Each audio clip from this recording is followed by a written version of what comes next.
pembicara selanjutnya, ya, mungkin kepada Mas Iwan bisa dipersilahkan. Boleh Mas Aldi, lanjut. Mas Aldi juga nggak apa-apa. Ini masih ada yang dikerjakan sesuatu. Ya.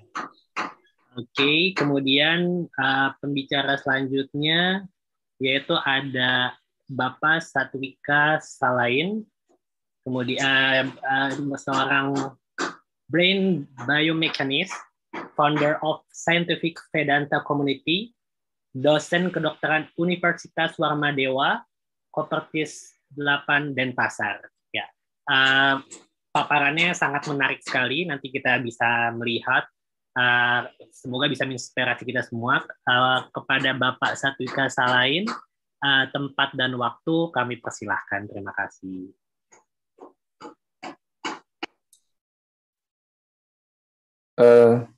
Terima kasih Mas atas kesempatan yang diberikan kepada saya.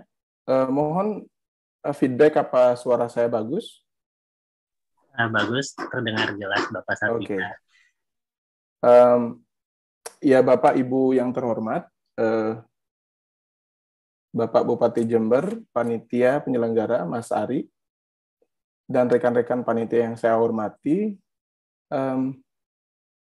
because this event is an international event and the fact that a lot of audiences are non-Indonesian speaking audiences. So I would like to present my presentations in English, but most of the time I will also swap around between English to Indonesia just to make everybody comfortable, which is probably is not possible to make everybody comfortable, but I'll try my best, because the topic I would like to present is, to be honest, is very hard, even for myself, because I need to pass my current topic, my core topic, which is brain biomechanics, to the field that everybody experiences about cultures, about ancient wisdom of Nusantaras, but to embrace it and then present it in such academic ways probably is not easy task at all. So memang ini task yang sangat berat diberikan oleh Mas Ari ya. Tapi I'll try my best. So now I'll start my screen sharing.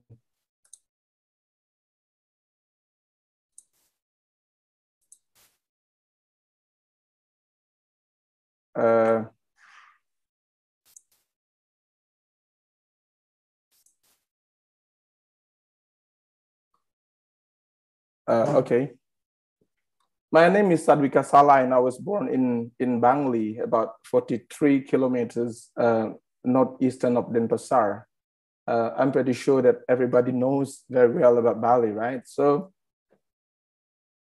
I know actually in here that there is Sakura-san.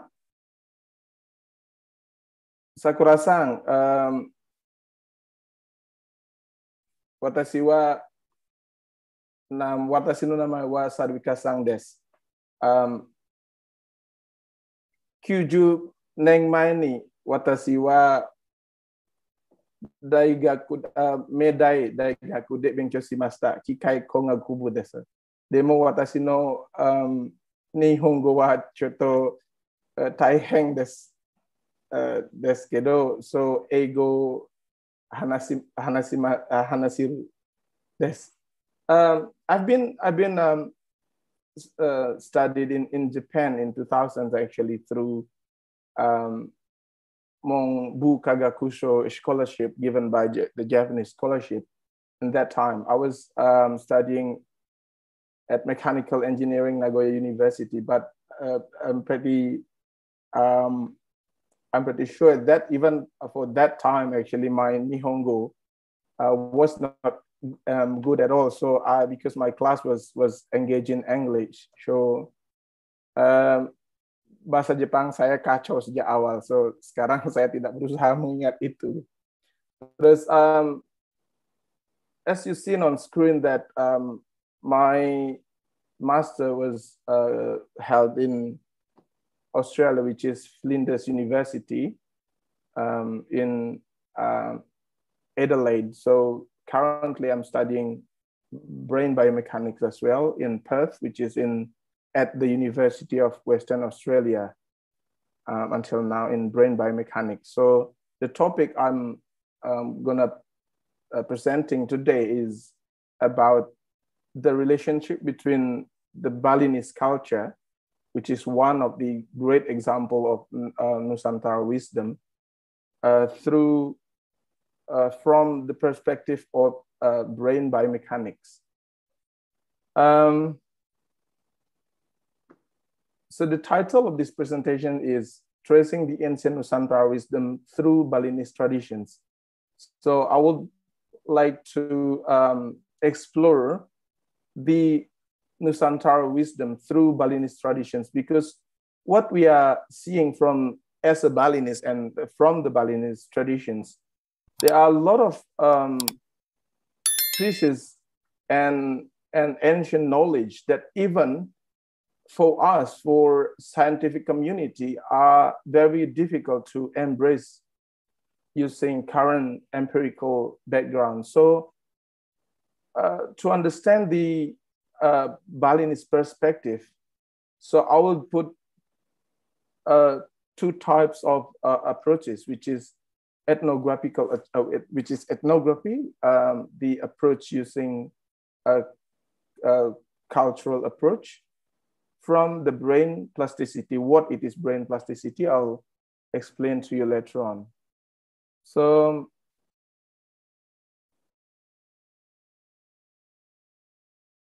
disclaimer dari presentasi ini adalah presentasi yang akan saya sampaikan itu tidak sepenuhnya presentasi akademik, karena seperti yang saya sebutkan tadi, sangat sulit sebenarnya untuk mencari bukti empirical terhadap kebijaksanaan maupun ilmu pengetahuan kuno yang kita dapati saat ini. Seperti yang disebutkan oleh Pak Upati tadi, ada banyak sekali meteorites, artifacts yang ditemukan, which is impossible to develop using current technology, because we know the melting point of the meteorites are nearly 5,000 degrees centigrade, which is impossible to comprehend with current technology. So I will analyze that fact using two perspectives, which is I'll be presenting later on. Yang ketiga adalah pendekatan yang kita gunakan dalam memahami sebuah fakta, kadangkala tidak melulu bisa didekati dengan pendekatan empirik. Kadang kita perlu keluar dulu dari ke zona nyaman empirical background kita ke pseudoscience kadang. Seperti yoga gitu misalkan, yoga sangat tidak mungkin didekati dari sisi empiris, hingga saat ini banyak sekali ilmuwan-ilmuwan barat yang mulai meneliti tentang satu aspek dari yoga dengan pendekatan empiris, dan itu juga men-trigger saya, men-challenge saya untuk berpikir tentang bahwa faktanya kita bergelimang hidup berdampingan dengan ilmu pengetahuan kuno tersebut. Tetapi dalam ranah akademis kita sulit sekali untuk melogikakan atau mencari bukti-bukti empirik yang terdapat bahkan di dunia saintifik sekalipun. Sebenarnya fakta apa yang kita sedang lakoni, sedang kita saksikan atau kita warisi di Nusantara ini. Nah, tujuan dari diskusi ini adalah membuka wawasan kita seluas-luasnya, tidak terjebak pada bahwa ini pseudoscience, ini empirical based. Ini murni adalah sebuah upaya pencarian secara holistik tentang apa sebenarnya ilmu pengetahuan yang sedang kita warisi dan untuk kita pergunakan untuk anak cucu kita ke depan. Saya mulai dari quote dari Nikola Tesla. Everything is frequency and energy. So we will be able to understand universe thoroughly if we understand frequency, vibrations, and energy. So what we are seeing now in many practices in Bali are everything is energy background actually, but to comprehend or to understand that in empirical level, we need to either to expand our knowledge from the intellectual based through intelligent based approach using all the wisdoms that we have.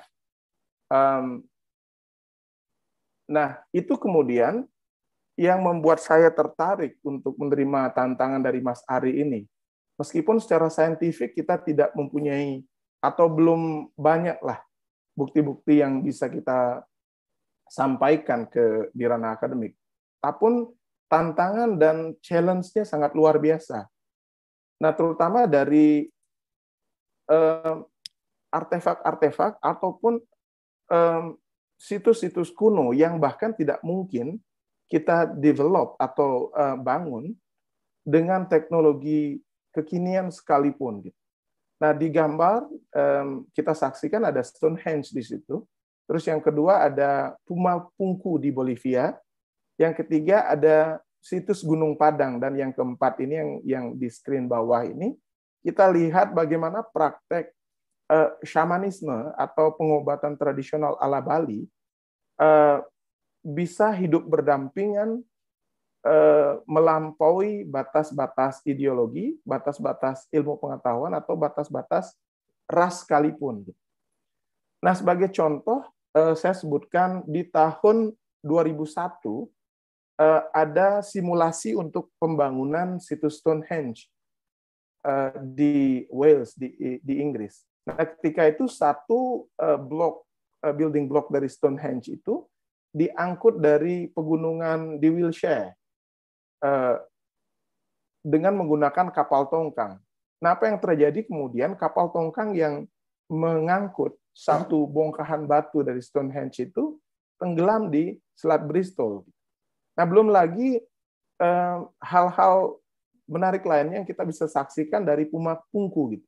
Dengan laser sharp metal cutting, teknologi sekalipun, kita tidak akan bisa membuat building block yang satu ukuran building block itu mempunyai bobot hampir 143 metrik ton.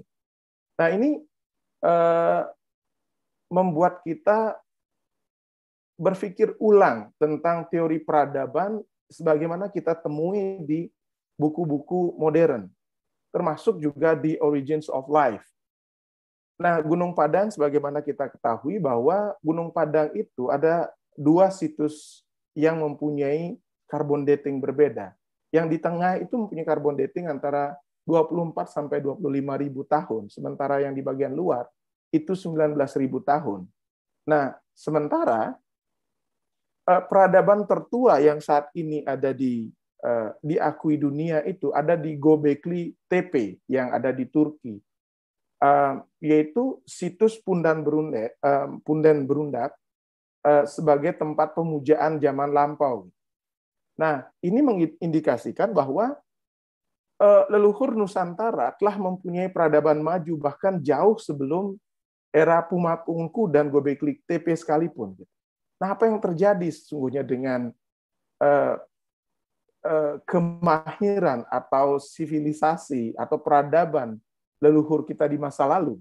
Bisakah kita menjelaskan keluhuran peradaban Nusantara itu hanya dengan metode yang saintifik saat ini diamini oleh mainstream knowledge, yaitu bahwa yang menyebutkan bahwa sekitar 75 atau 150.000 tahun yang lalu, tergantung referensi, bahwa orang tua atau leluhur kita datang dari Zimbabwe, naik ke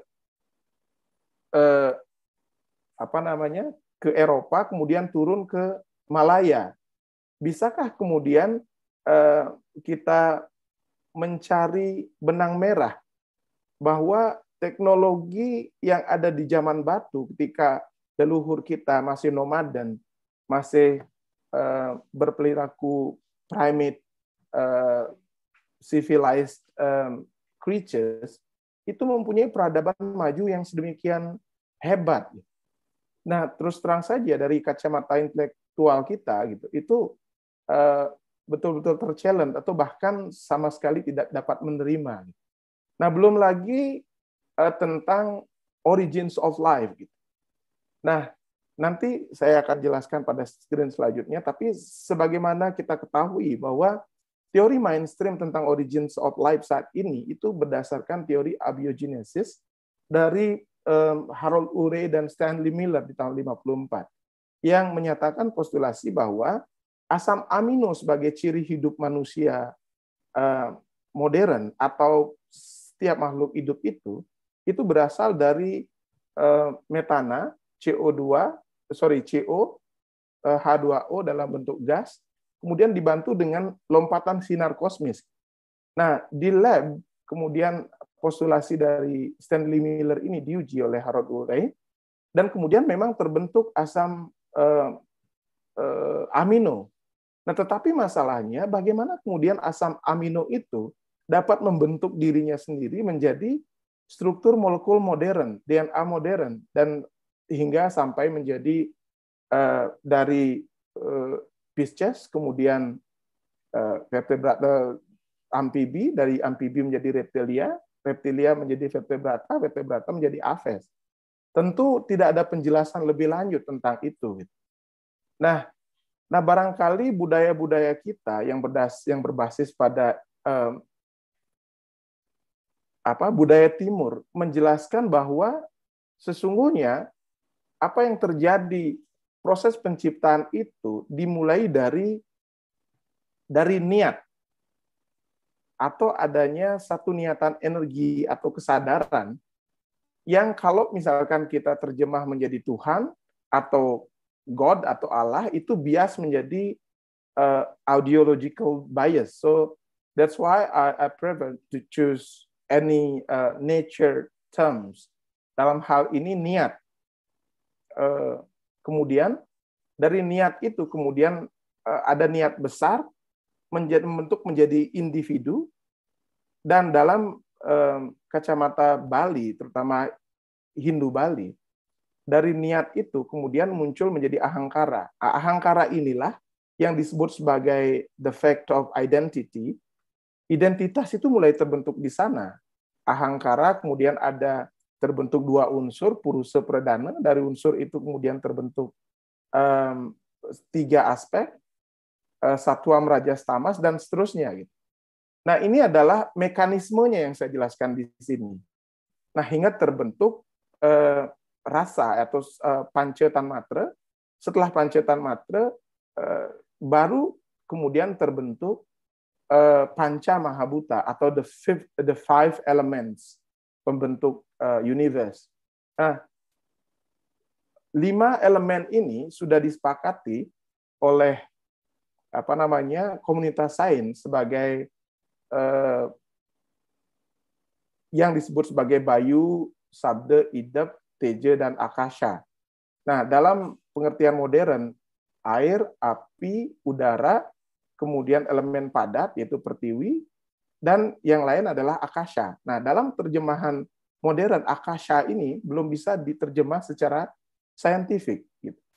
Nah, tetapi dari penjelasan kondensat Bose-Einstein atau KBE itu, nah kalau ketika kita mempelajari struktur atom ini, struktur atom Niels Bohr di SMA dulu, jadi ketika satu atom berpindah dari satu kulit ke kulit lain di luar, maka dia menginisiasi energi. Tetapi kalau atom itu berpindah ke dalam, itu akan membutuhkan energi. Nah, kaitannya dengan KBE itu adalah kita masih ingat dengan larangan Pauli. Jadi 2 atom ada kemungkinan mempunyai 3 angka atom, 3 kulit atom itu sama, tetapi tidak pada arah dari spinning. Larangan Pauli itu ada spinning up atau spinning down. Artinya tidak mungkin 2 nomor atom memiliki bilangan atom yang keempat-empatnya sama. Nah, kemudian ini yang kemudian men-challenge kondensat Bose-Einstein itu ketika dikondensasi sampai suhu di bawah minus 372 Kelvin, itu menjadi satu hal yang terkondensasi. Nah, inilah yang diterjemahkan sebagai akasha atau sebenarnya potensi yang terbentuk di situ, bukan struktur atomnya. Nah, banyak lagi hal-hal yang menarik sebenarnya dari tradisi Hindu, terutama Hindu Bali ini, yang bisa kita jelaskan secara empirik dengan teori-teori atom modern bahkan. Nah, bahkan dari teori penciptaan ini, kemudian bersinggungan dengan Adam dan Hawa.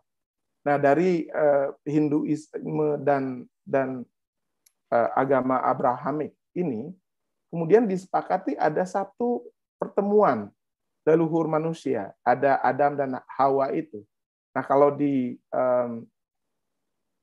Brihaniyaka Upanishad itu ditemukan bahwa ada resi bernama Adam dengan Hawyawati itu memang diutus ke bumi atau diturunkan derajatnya dari level dewa ke level manusia karena satu kesalahan yang disebutkan makan kuldi bahu atau di istilah di Purana adalah buah yang lain. Nah, artinya ada satu kesepakatan sesungguhnya dari agama-agama tua ini tentang origins of life. Gitu. Ketika kita tidak mendapatkan pencerahan apapun dari teori abiogenesis itu. Nah, ini tentu kita belum mengambil sikap sebagai akademisi apakah yang mana sesuai dengan mood kita atau ideological base kita, tentu belum bisa kita putuskan tanpa menimbang berbagai macam masukan. Gitu. Nah, ini yang saya singgung di atas bahwa jika postulasi makhluk atau leluhur orang tua atau ancient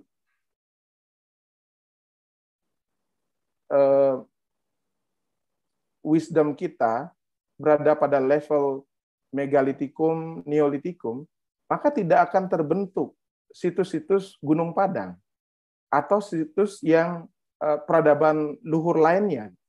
Belum lagi seperti artefak itu yang saya sebutkan tadi.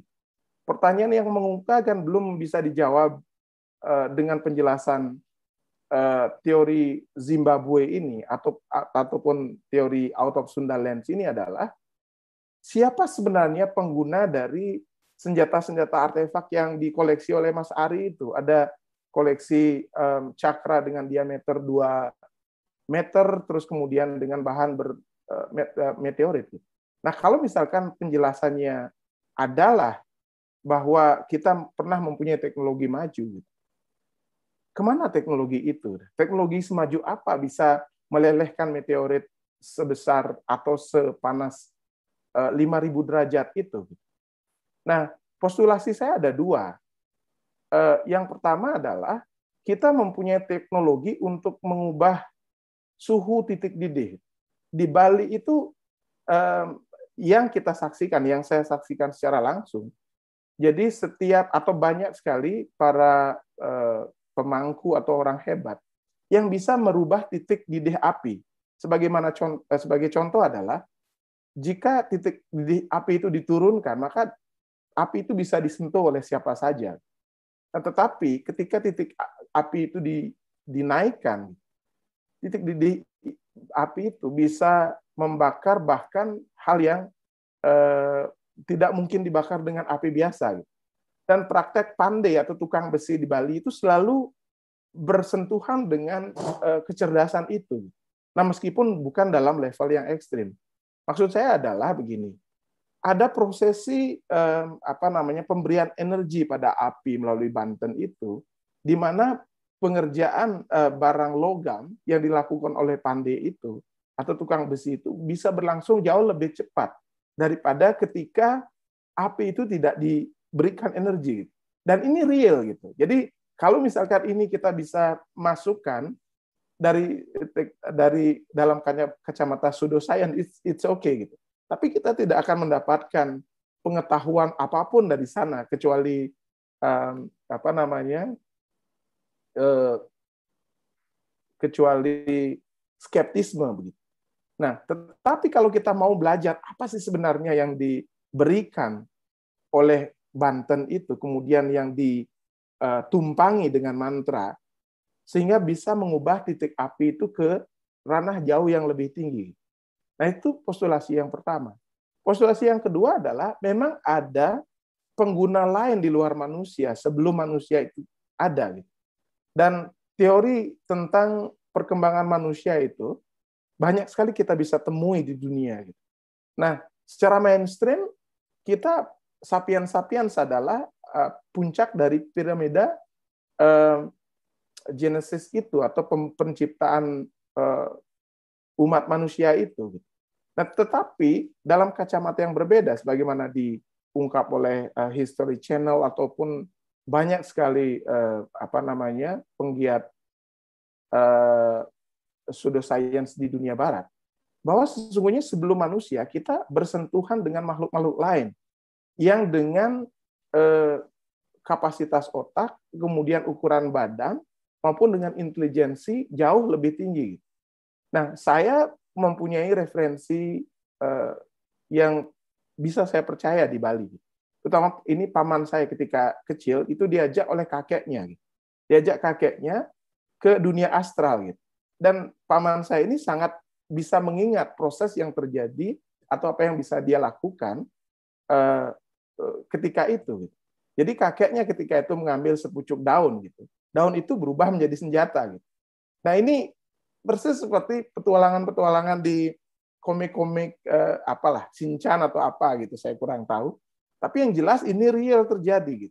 Nah, apakah kemudian itu bisa kita analisa menjadi sebuah pengetahuan, itu tergantung dari kita semua. Nah, tetapi kalau dari sisi skeptisme kita bicara bahwa kita tidak akan pernah mendapatkan pengetahuan apapun dari sana. Yang lain tentang, nah ini ada rekaman ini, saya skip saja. Itu tentang core saya sesungguhnya, tentang brain biomechanics. Jadi sebelum kita menyangkut atau menyentuh the idea of brain biomechanics, let me explain about anatomy of the brain. So the brain compartment usually divided into three parts, which is corpus callosum, cerebellum, and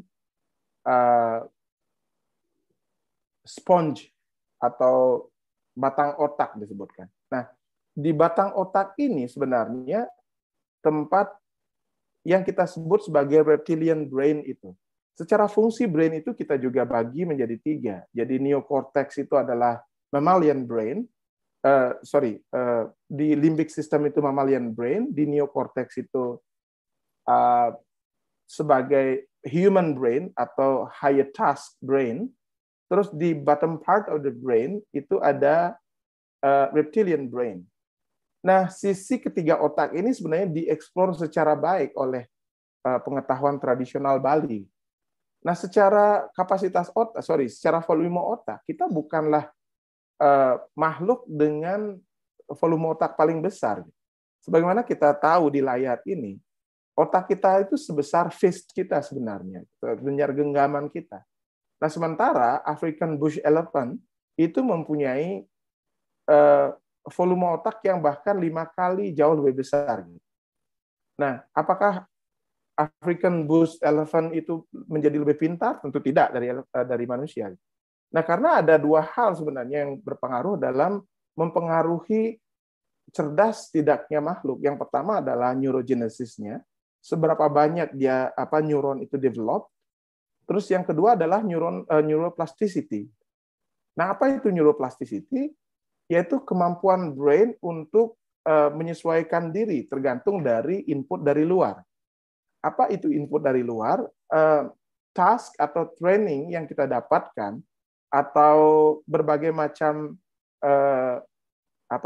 pengalaman-pengalaman hidup ternyata membentuk pola brain plasticity kita itu berubah. Nah, tergantung dari task yang kita dapatkan, brain plasticity itu juga itu berkembang sesuai dengan trigger atau stimulasi yang dari luar. Nah, hal lain yang mempengaruhi brain plasticity itu adalah gelombang elektromagnetik. Nah, gelombang elektromagnetik ini bisa gelombang elektromagnetik dari sesuatu di sekitar kita atau bahkan dari luar. Nah, luar itu yang kita maksud luar itu adalah siklus astronomi. Nah, bagaimana konstelasi planet-planet ini juga mempengaruhi brain plasticity atau kemampuan otak untuk beradaptasi untuk membuat kecerdasan baru. Topik itu akan kita bahas di belakang. Sebelumnya ini yang saya sebut sebagai triune brain. Ada sisi liar dalam manusia gitu, sisi reptil di sana. Kemudian ada sisi perasa atau mammalian brain yang dominasi di part yang disebut sebagai limbic system, yaitu hypothalamus, thalamus, dan amigdala. Terus kemudian rational brain yang kita sebut sebagai neocortex tadi. Hanya manusia yang mempunyai neocortex yang paling besar. Nah, secara fungsi, ternyata bukan hanya otak yang memanage segala metabolisme dalam tubuh itu. Nah, dalam pemahaman neurologi terbaru bahwa selain otak, kita juga mempunyai heart. Heart itu hati, di mana dia juga bisa memberikan impuls tersendiri, terlepas dari impuls yang diberikan oleh brain. Dan dalam banyak hal, keputusan yang terkait dengan perasaan itu didominasi atau dilakukan oleh heart sendiri.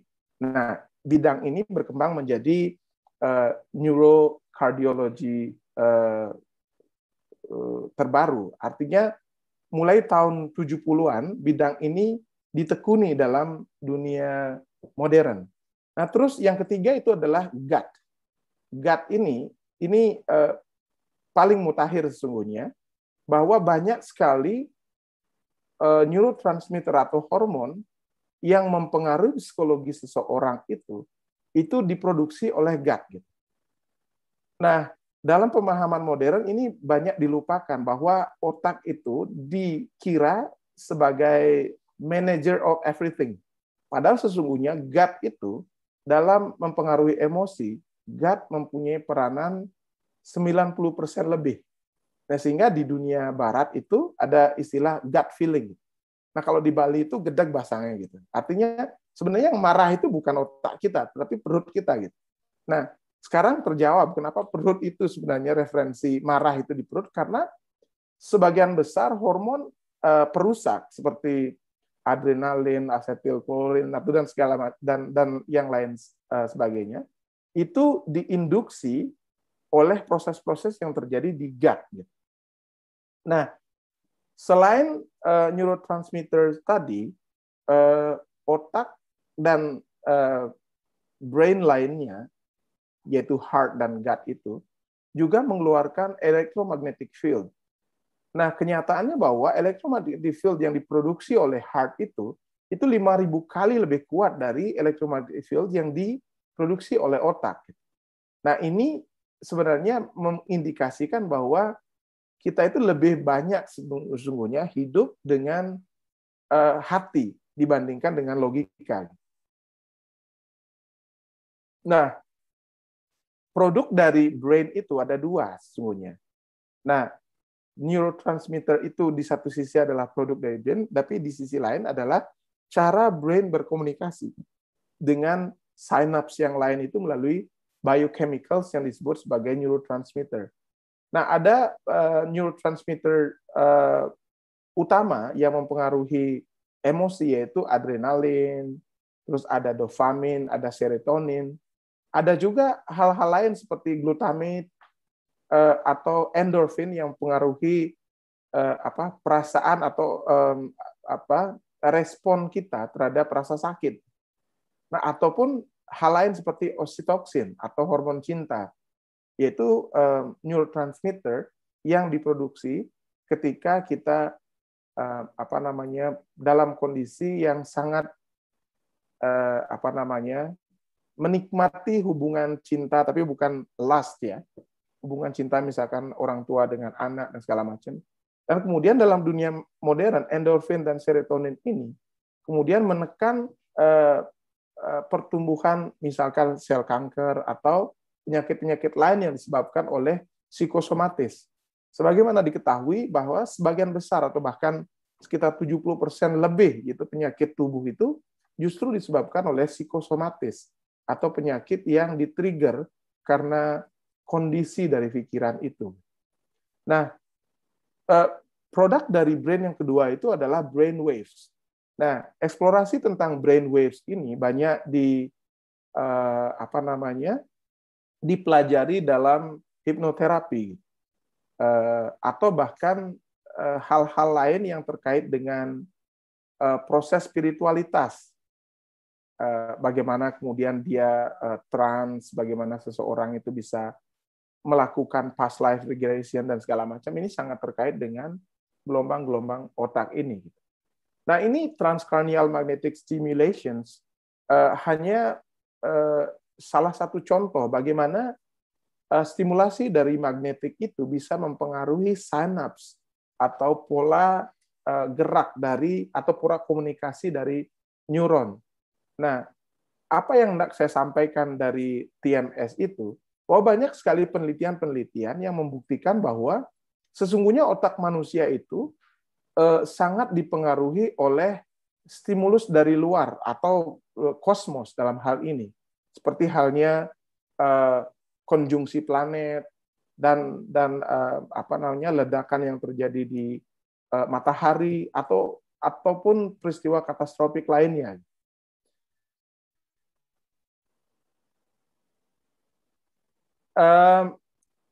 Ini contoh lain bagaimana magnetic inception itu bisa mengaburkan pandangan kita bahkan terhadap arah mata angin sekalipun. Banyak lagi contoh-contoh lain yang membuktikan bahwa sebenarnya otak kita itu tidak independen terhadap getaran dari luar. Nah, yang perlu saya highlight itu adalah Jungian legacy. Ini dari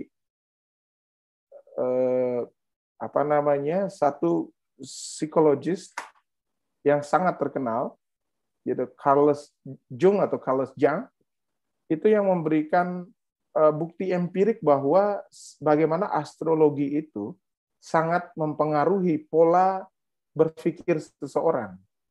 Nah, ketika itu dia mencoba sekitar 1.000 kurang lah responden yang tidak terinduksi oleh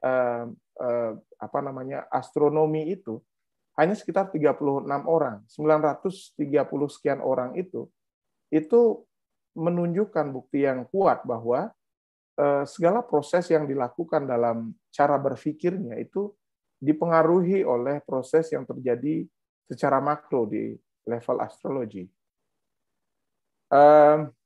Ini summary dari research tentang konektivitas astrologi dengan brain, bahwa Earth and ionospheric magnetic field and they affect on heart, health, and behaviors.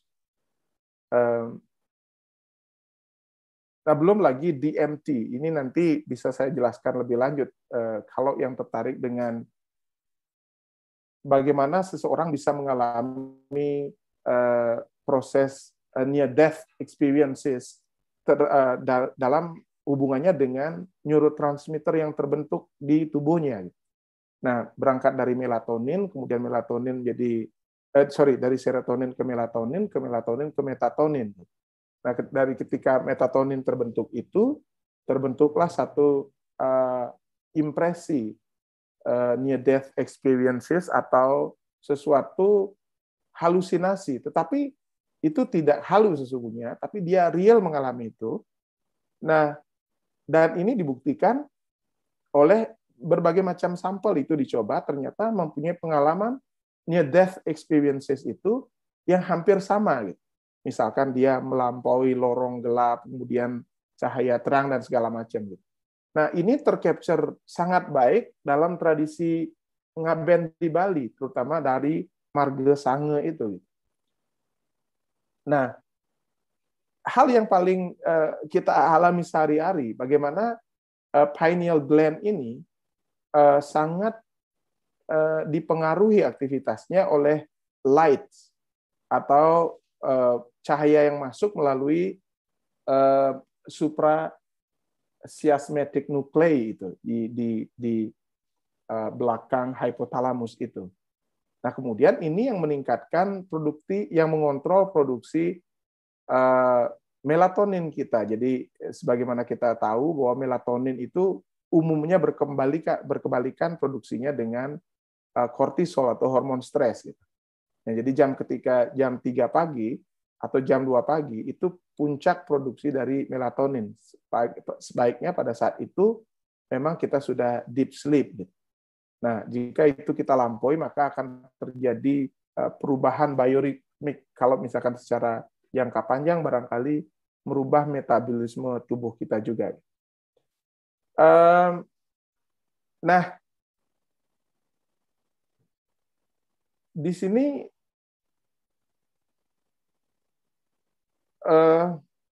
saya mengulas sedikit tentang catur yuga. Jadi apa sebenarnya yang terjadi dalam catur yuga itu dan bagaimana catur yuga itu bisa mempengaruhi atau bisa menjelaskan proses-proses yang terjadi di bumi ini. Moderator, tolong diingatkan saya waktunya. Ya. Oke. Nah, dalam pemahaman Vedic maupun di Bali itu kita mengenal semua dengan catur yuga. Nah, ada 2 versi catur yuga itu, ada Maha Catur Yuga dan Catur Yuga. Nah, apa itu? Jadi lifespan dari Maha Yuga itu sekitar 4,3 juta tahun. Nah, secara bukti empirik kita agak kesulitan untuk mencari korelasi dengan fenomena alami yang kita bisa saksikan di bumi. Nah, sehingga saya lebih cenderung dan berkonsentrasi ke pemahaman catur yuga versi mini, yaitu yang dengan siklus 26.000 tahun. Apa itu? Gitu. Nah, sesungguhnya catur yuga versi mini ini dalam proses astronomi itu disebut sebagai the precession of the equinox, atau siklus peredaran tata surya kita mengitari bintang pusat.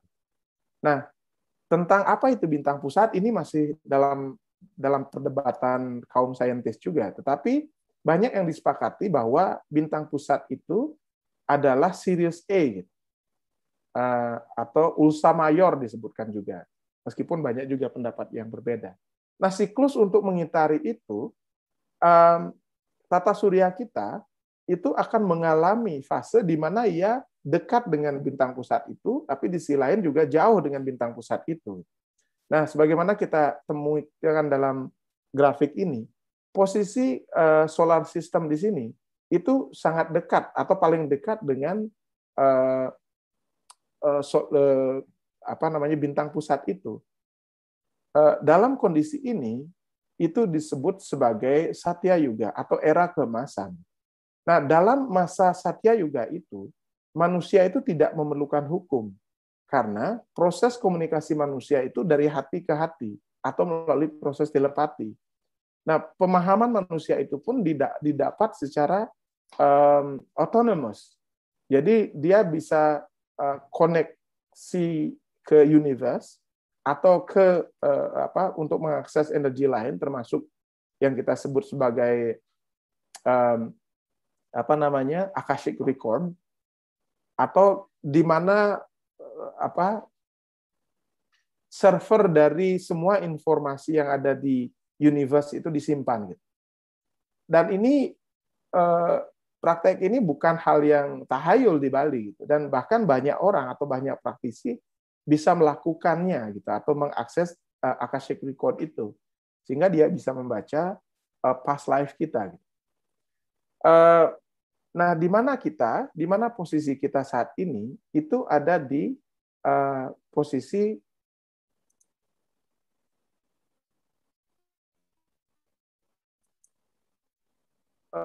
melewati masa kali. Nah, sebagaimana catur yugas ini, Satya Yuga itu terjadi di 11.500 tahun BC.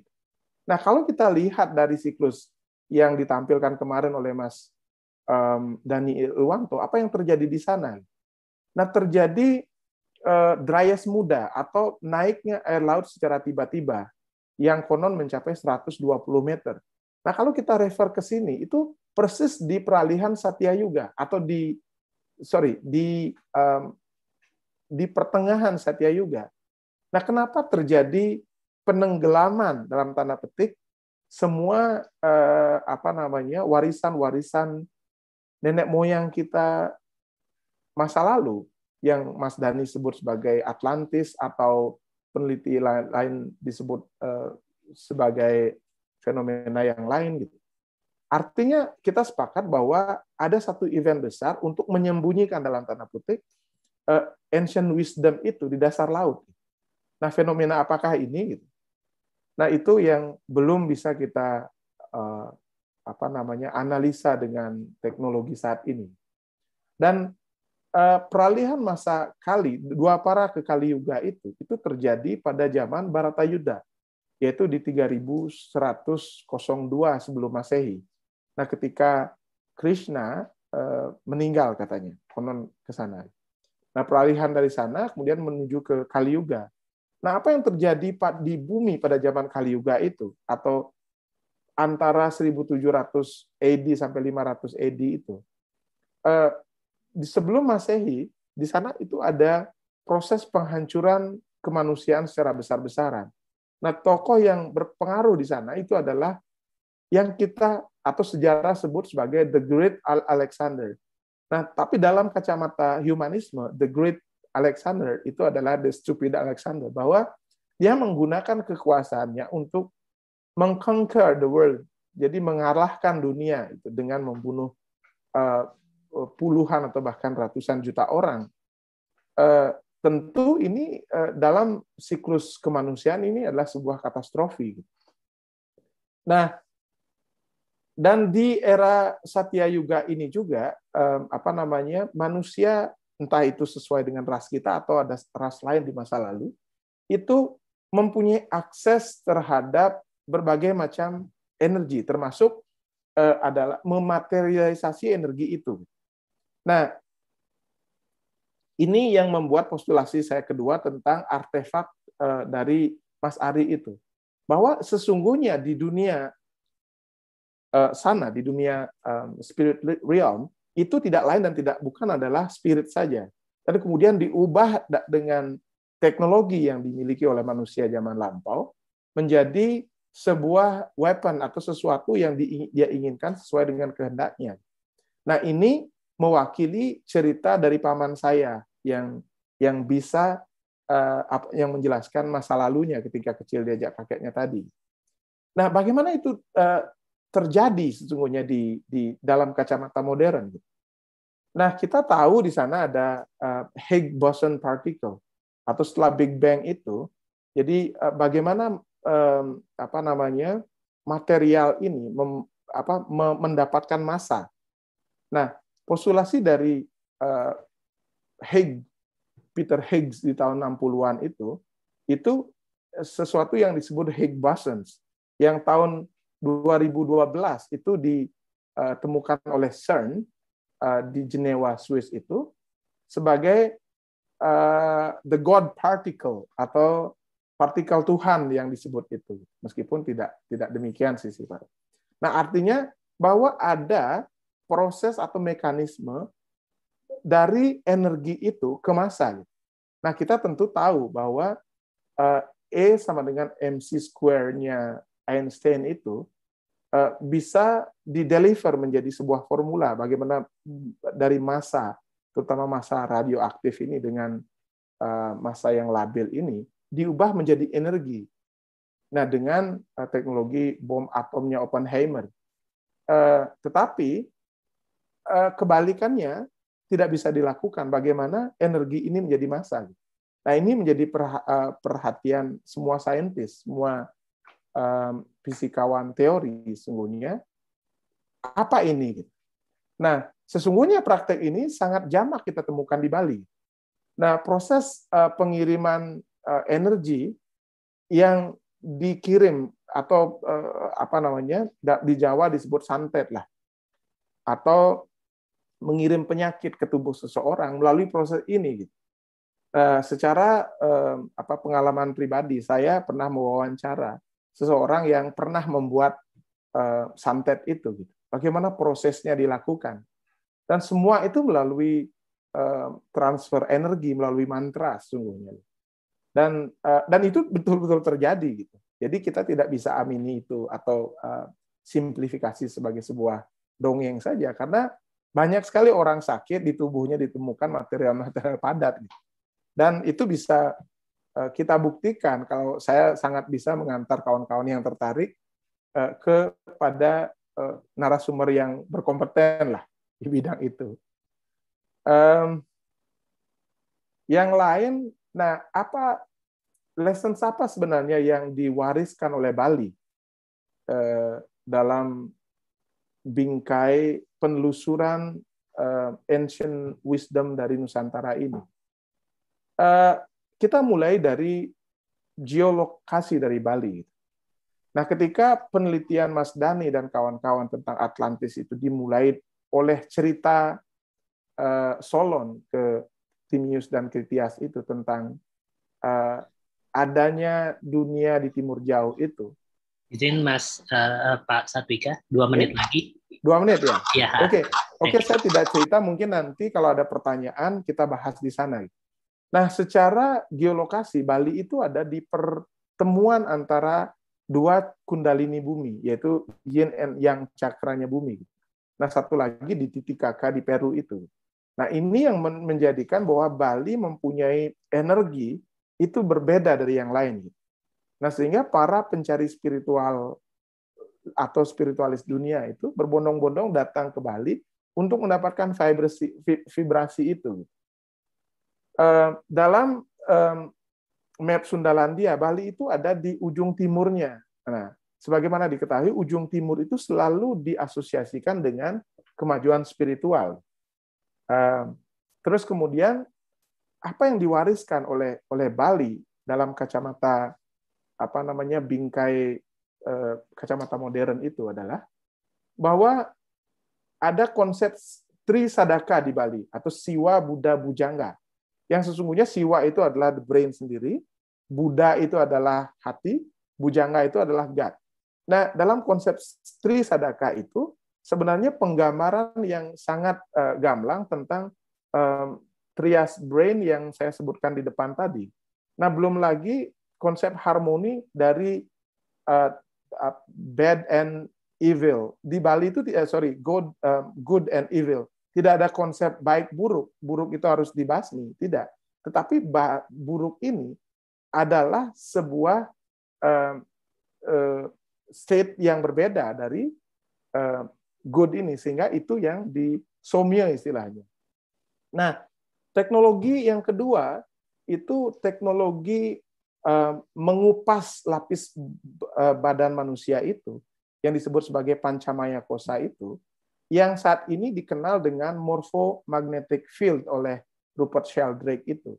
Nah, sebenarnya morphic field itu hanya salah satu dari lapis badan saja, yaitu di energetic layer.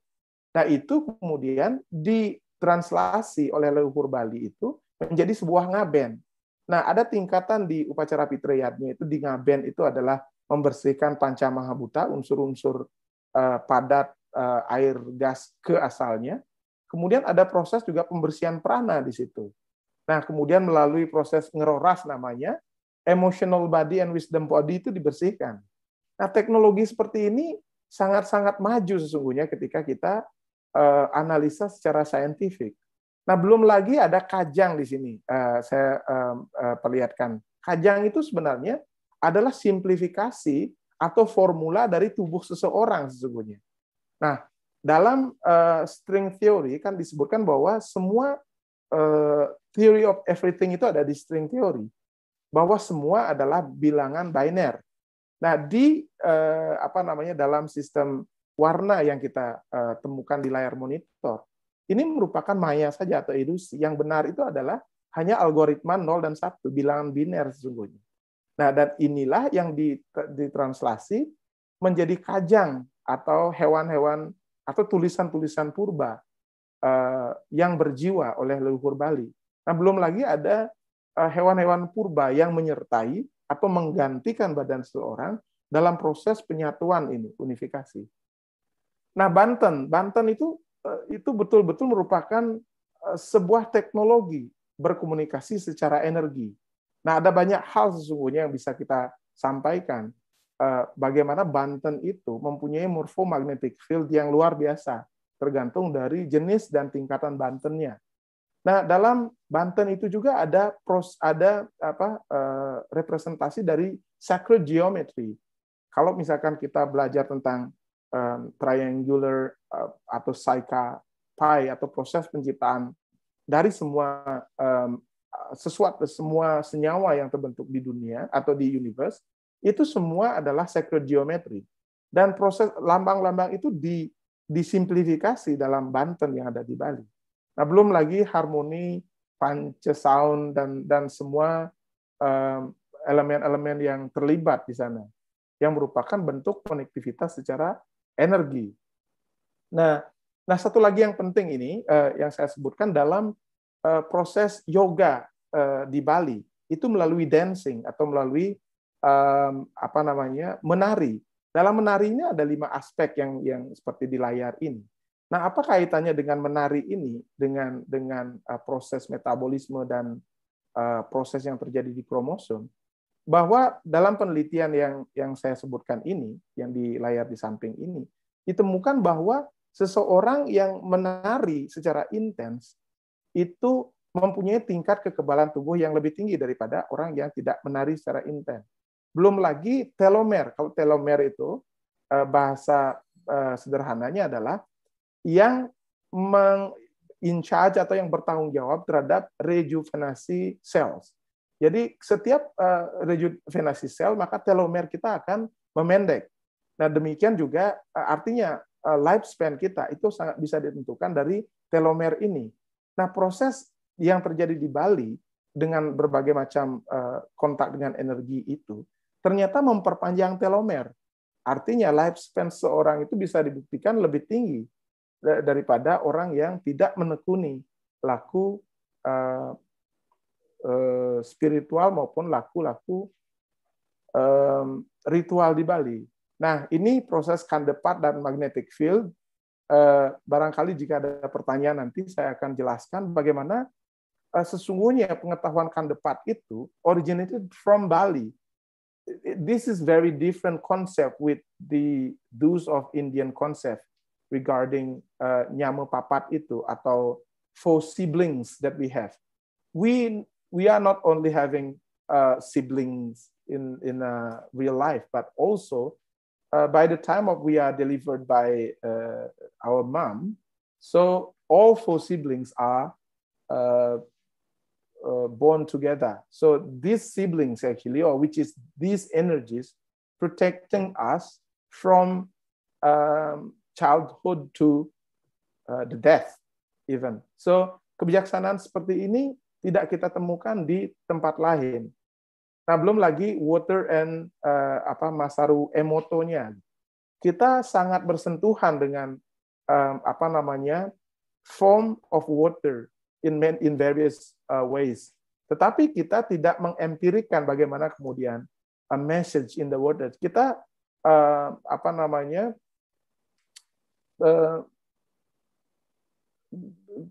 dalam belief system kita ya memang begitu gitu. Jadi take for granted for that water actually storing messages, mantras or any hatred speech probably. Nah, ini konservasi energi melalui mantra. Nah, ini perlu juga saya sampaikan bahwa di Bali itu ada proses pemberian yang tadi yang saya bilang. Proses wadah ini atau bade ini sebelum diberi mantra dengan Banten oleh mangkunya, itu mempunyai light atau mempunyai berat yang jauh lebih ringan sesungguhnya daripada setelah dimantra. Gitu. Dan ini tugas saya dan kawan-kawan akademisi Bali untuk membawa ini kerana akademis apa sih sebenarnya yang terjadi dalam proses itu. Nah, belum lagi komunikasi past life regresi antara kita dan leluhur kita, itu adalah praktek yang sangat jamak di Bali. Nah, pengetahuan ini diadopsi menjadi past life regressions oleh teman-teman Muslim. Nah, ini yang saya sebut sebagai God particle, bagaimana proses energi itu ditransform menjadi massa di Bali. Nah, bagaimana kemudian scientific base-nya itu tugas kami untuk mencari itu. Tapi faktanya ini sangat jamak kita temui. Gitu. Jadi alih-alih kita mencari pledoi untuk kita tidak percaya, lebih baik kita membuat sesuatu kajian yang terkait lah. Ini Siwa Nataraja and String Theory. Jadi ini adalah Siwa Nataraja atau The Dancing Siwa yang ada di depan laboratorium CERN di Geneva, Swiss. Ini mengindikasikan adalah pengetahuan kuno berbasis Vedanta maupun berbasis Nusantara itu diamini oleh pemahaman modern. Nah, ini terakhir adalah inspirasi dari Bali. Nah, apa ini? Jadi di Bali itu ada metode konservasi melalui sakralisasi pohon-pohon gitu. Dan Departemen Kehutanan saat ini telah membuat SK untuk konservasi itu pohon-pohon besar. Tapi apa itu dilihat dan efektif? Saya meragukan itu. Tetapi kalau dengan metodologi ini, tidak seorang Bali pun itu berani menebang pohon ini. Gitu. Nah, terlepas ada energetic field di pohon itu, ini adalah satu metode konservasi yang luar biasa yang diwariskan dalam aspek kehidupan nyata kita. Nah, belum lagi yang terakhir ini adalah nyepi. Kita nyepi bumi itu kita diharapkan untuk mematikan listrik 1 jam. Gitu. Nah, sementara nyepi di Bali itu sudah memulai dengan mematikan 24 jam lebih kadang.